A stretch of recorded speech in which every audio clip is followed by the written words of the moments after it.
दोस्तों good morning. Crescent education classes में आप सभी का स्वागत है। दोस्तों आज की वीडियो में जानेंगे भाई प्राथमिक शिक्षक भर्ती रिजल्ट के बारे में। प्राथमिक शिक्षक भर्ती का रिजल्ट दोस्तों जारी किया गया है। वीडियो भर्ती की जांच के लिए सड़क पर उतरे हैं युवा।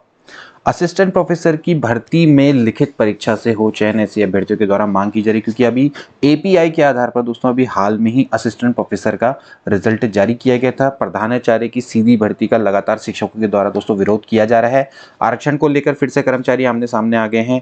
जनरल ओबीसी एक साथ हैं, एससी एसटी एक साथ मिल चुके हैं, और मैंने आपको इसका कारण कल भी बताया था और आज भी बताऊंगा। एलटी कोर्ट केस को लेकर क्या अपडेट है दोस्तों, इसके बारे में भी जानेंगे। तो चलिए शुरू करते हैं आज की वीडियो को। आगे बढ़ने से पहले दोस्तों एलटी मैथ्स और अगर आप एएसओ की प्रिपरेशन करते हैं तो दोस्तों आप हमारे बैच से जुड़ सकते हैं। जैन निगी मैथमेटिक्स के नाम से हमारा बैच शुरू किया गया है। दोस्तों ये बैच 15 अप्रैल 2022 से स्टार्ट हो चुका है।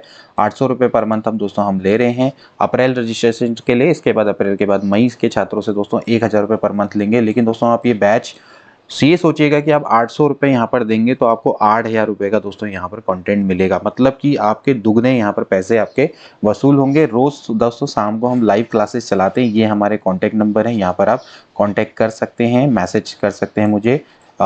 इसके अलावा व्हाट्सएप में भी आप कर सकते हैं, पूरी जानकारी ले सकते हैं। दोस्तों यहाँ पर आपको डेली लाइव क्लासेस मिलेंगी हफ्ते में 6 दिन। संडे को हमने ऑफ रखा है, और बाकी इसके रिगार्डिंग आपको जो भी जानकारी चाहिए तो आप हमारे संग जुड़ सकते हैं। एलटी मैथ्स और एएसओ का दोस्तों हम एक स्पेशल बैच चला रहे हैं। तो चलिए शुरू करते हैं। सबसे पहले दोस्तों बात करेंगे भाई वीडियो भर्ती को लेकर, जिसकी जांच के लिए सड़क पर उतर गए हैं अब युवा। ठीक है, देखिए वीडियो वीपीडीओ का अभी हाल में रिजल्ट आया था, उसमें कई सारी अनियमितताएं पाई गई थी। एक ही परिवार से लोगों का सिलेक्शन हुआ है। कई लोग ऐसे हैं जो कि दुबई से वापस लौटे हैं, उनका सिलेक्शन हो गया। ग्राम प्रधान लोगों का सिलेक्शन हो गया। तो इस पर काफ़ी अनियमितताएं पाई जा रही हैं वीडियो वीपीडीओ भर्ती को लेकर। इसकी सीबीआई जांच की मांग की जा रही है, और यूके ट्रिपल के खिलाफ कार्रवाई सहित कई सारी मांग की जा रही है अभ्यर्थियों के द्वारा। ठीक है, और ये बोला जा रहा है कि जल्दी से इसकी सीबीआई जांच करवाई जाए। ठीक है, तो उसके बाद फिर क्या हुआ, ये धरने में ही बैठ गए यहाँ पर, और बाद में फिर अपर सिटी मजिस्ट्रेट को ज्ञापन देकर सोमवार को सीएम से वार्ता का आश्वासन दिया गया, तब जाके धरने पर ही उठे। ठीक है, तो ये हाथी बड़कला चौकी के पास पहुंचे, वहां पर पुलिस ने उनको बैरियर लगा के रोक दिया था, लेकिन फिर उसके बाद वहीं पर वो धरने पर बैठ गए। ठीक है, तो यहाँ पर देखिए ग्राम प्रधान और दुबई से लौटने वाले बन गए देखो टॉपर। बेरोजगार ने आरोप लगाया कि भाई जो वीडियो वीपीडीओ भर्ती है, इसमें ग्राम प्रधान दुबई से 10 साल की नौकरी कर लौटे पति पत्नी और अन्य तरह के लोग टॉप 10 में आ गए, जबकि सालों से तैयारी करने वाले पास ही नहीं हो सके।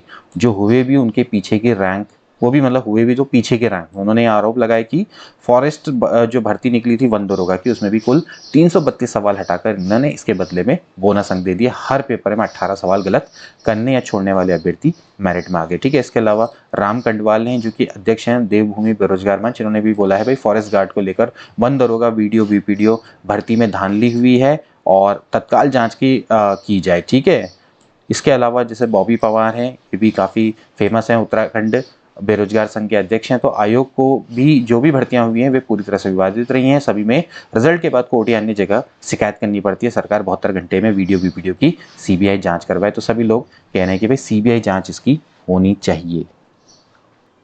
अगली इंपॉर्टेंट दोस्तों न्यूज़, असिस्टेंट प्रोफेसर की भर्ती में लिखित परीक्षा से हो चयन। देखिए अभी हाल में ही असिस्टेंट प्रोफेसर का रिजल्ट निकला था, जो कि एपीआई के आधार पर निकला था, जिसको बोलते हैं एकेडमिक परफॉर्मेंस इंडेक्स। ठीक है, इसमें आपके कई सारी चीज़ें देखी जाती हैं कि आपने पीएचडी किया है, आपको अंतर्राष्ट्रीय सेमिनार कार्यशाला में आपने भाग लिया है, और आपने कितने शोध पत्र प्रकाशित किए हैं। ठीक है, यानी कि आपने कितने रिसर्च आपने लिखे हैं, तो उसके आधार पर दोस्तों सिलेक्शन किया जा रहा है। ठीक है, तो यानी कि आपका एग्जाम ना करके आपके एपीआई के आधार पर आपको सिलेक्शन मिल रहा है। ठीक है, तो यहाँ पर देखिए पीएचडी के अंक दिए जाएंगे, ग्रेजुएशन के, पोस्ट ग्रेजुएशन में कितने प्रतिशत प्राप्त किए, कितने आपने राष्ट्रीय अंतर्राष्ट्रीय सेमिनार कार्यशाला इनमें भाग लिया, कितने आपने शोध पत्र प्रकाशित किए, तो एपीआई के आधार पर किया जाएगा। ठीक है, तो और या फिर ऐसे अभ्यर्थी जिन्होंने 2019-20 में यूजीसी नेट परीक्षा, उत्तराखंड की स्लेट परीक्षा की है। ठीक है, तो मतलब कि सीधा इनका आरोप ये है कि आप एग्ज़ाम करवाइए, एपीआई के आधार पर सिलेक्शन देना गलत है, क्योंकि ऐसे अभ्यर्थी जिन्होंने अभी हाल में ही यूजीसी नेट परीक्षा पास की या उत्तराखंड की स्लेट परीक्षा पास की है,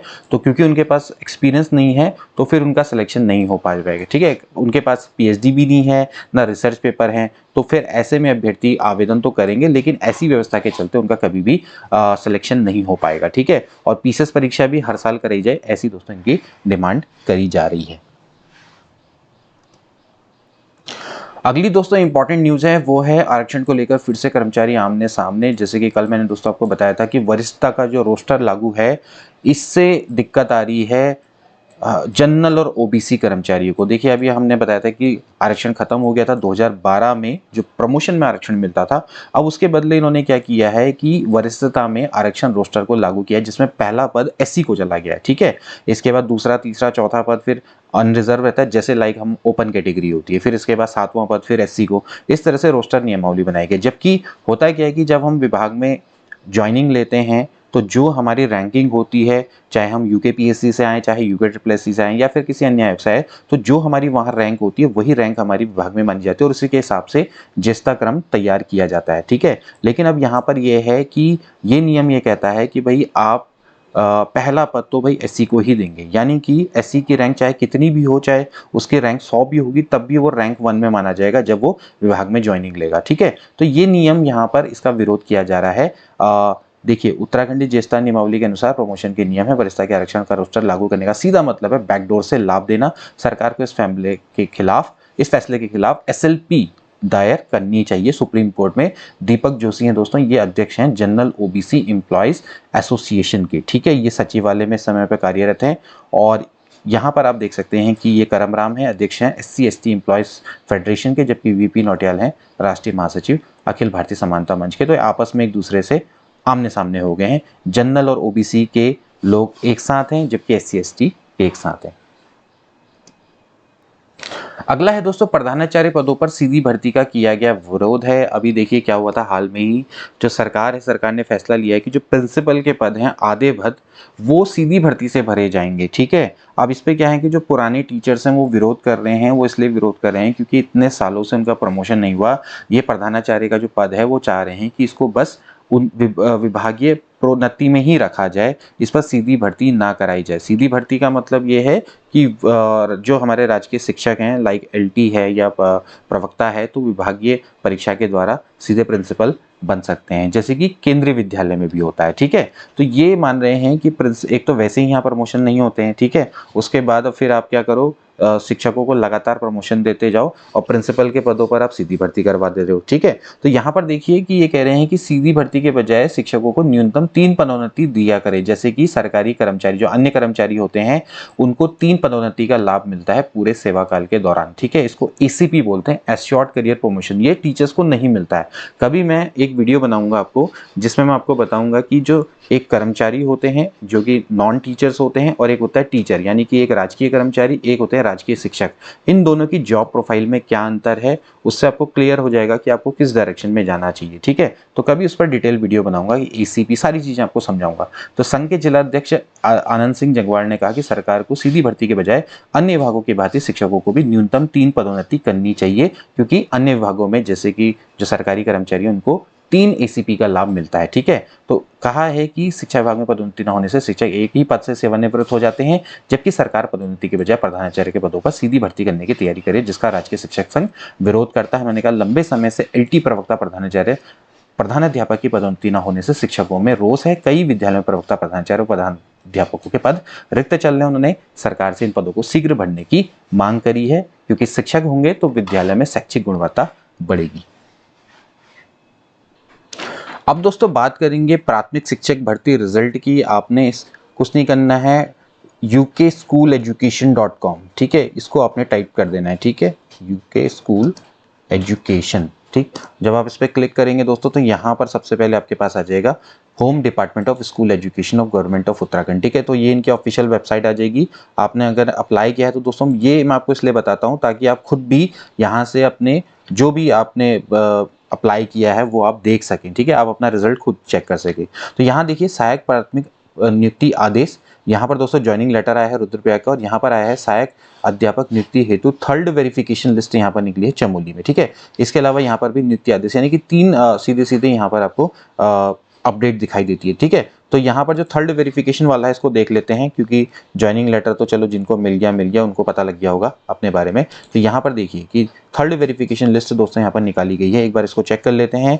यहाँ पर आप देखिए जिला शिक्षा अधिकारी राजकीय अध्यापक प्राथमिक विद्यालय में पदों पर नियुक्ति हेतु तृतीय प्रतीक्षा सूची में पात्र अभ्यर्थियों की सूची विभागीय वेबसाइट पर अपलोड किए जाने के संबंध में, ठीक है।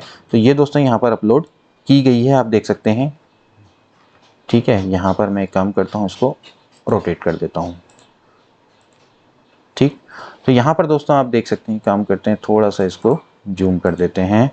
तो यहाँ पर आप दोस्तों देख सकते हैं कि ये कार्यालय जिला शिक्षा अधिकारी चमोली के आदेश संख्या 20 नवंबर 2020 के द्वारा राजकीय प्राथमिक विद्यालय में जारी विज्ञप्ति के अनुसार सहायक विद्यापक राजकीय प्राथमिक विद्यालय में नियुक्ति हेतु प्राप्त आवेदन के सापेक्ष काउंसलिंग हेतु आमंत्रित अभ्यर्थियों की अंतिम प्रतीक्षा सूची, ठीक है। यहाँ पर आप देख सकते हैं, ठीक। अच्छा, एक चीज़ और भी देख लेते हैं कि इसमें कुछ और तो नहीं है, एक बार देख लेते हैं। ठीक है, 14 सितंबर को दिए गए, ठीक है सर। तो अब यहाँ पर आप देख लीजिए, इसको ये है, ठीक है। तो यहाँ पर ये आप देख सकते हैं कि ये लिस्ट दोस्तों यहाँ पर निकली है, ठीक है।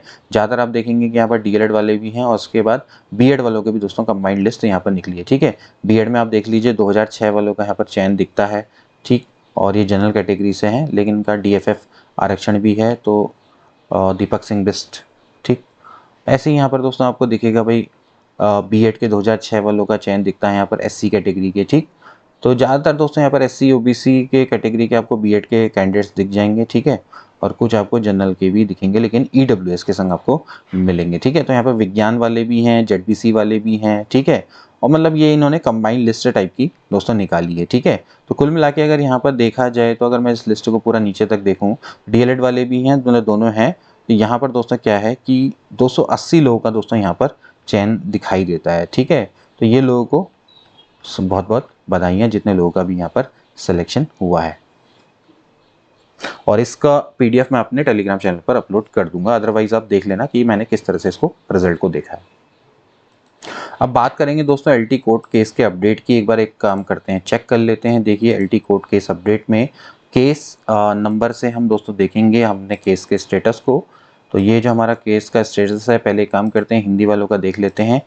बात करेंगे, यहाँ पर 90 नंबर है और ईयर है 2022, इसको VV3V2, ठीक है। देखते हैं कि यहाँ पर कुछ एक्स्ट्रा हुआ है क्या।